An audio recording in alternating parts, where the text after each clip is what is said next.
वहाँ का जंगल हरा भरा था। गुड़िया तो गर्मी के इस कड़क मौसम में इतनी हरियाली देखकर हैरान थी।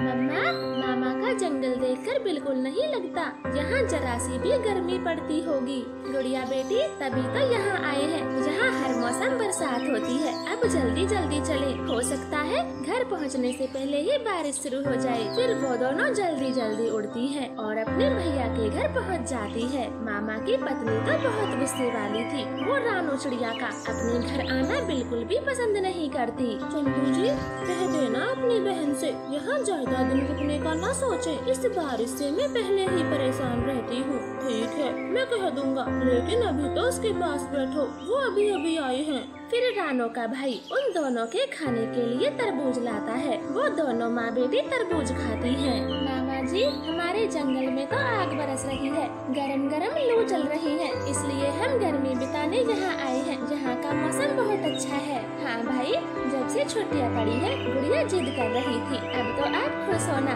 हम पूरी गर्मी आराम से बिता के जाएंगे। मामा अपनी पत्नी से बहुत डरता था। वो 1-2 दिन तो कुछ भी नहीं बोलता, मगर तीसरे दिन उसकी पत्नी उसे रानो के पास भेजती है। रानो चिड़िया अपनी बेटी के साथ छत पर हल्की हल्की बूंदों में बैठी थी। देखिए चंदू जी, मुझसे बारिश के मौसम में इनकी खातिरदारी नहीं होती। आप बोल दे ये अपने घर चली जाए, आखिर हमारे भी तो खर्चे हैं। क्या रानो 2-4 दिन और नहीं रह सकती?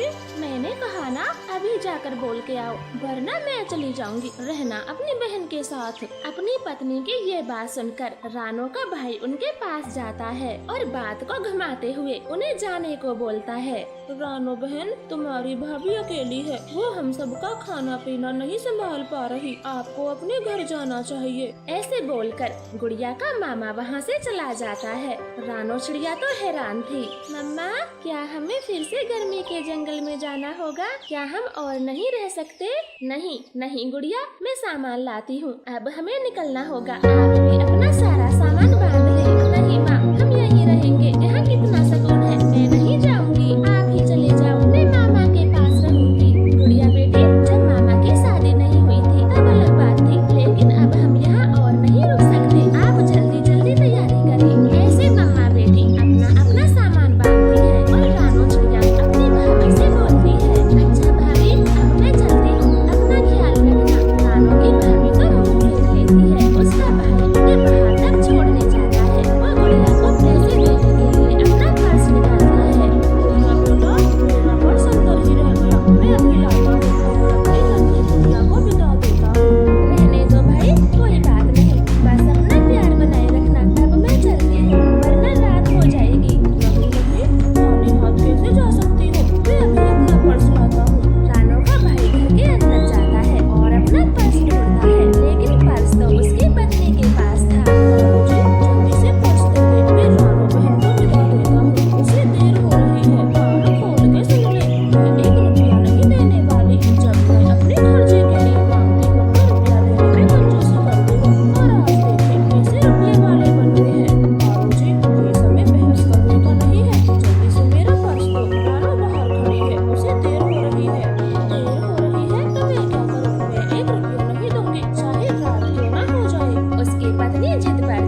उसकी बहन तो उसे 100 काम बताती और उसके घर आने से साफ साफ मना कर देती है। कर लिया तुमने फोन, अब रुको, मैं अपनी बहन को फोन मिलाता हूँ और देखना वो जरूर आएगी, चाहे घर में कितना भी जरूरी काम क्यों ना हो, तुम देखना। ऐसे बात कर वो रानो को फोन मिलाता है।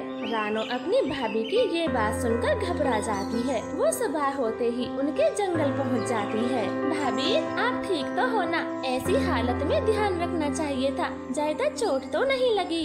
रानो की भाभी तो बहुत शर्मिंदा थी, वो कुछ नहीं बोल पाती। भैया मैं ये कुछ रुपए लाई हूँ, मेरे पास रखे थे, इन्हें संभाल के रख लो, जरूरत पड़े तो काम आ जाएंगे। चिड़िया की ये बात सुनकर उसका भाई भी बहुत शर्मिंदा था। वो उससे माफी मांगता है।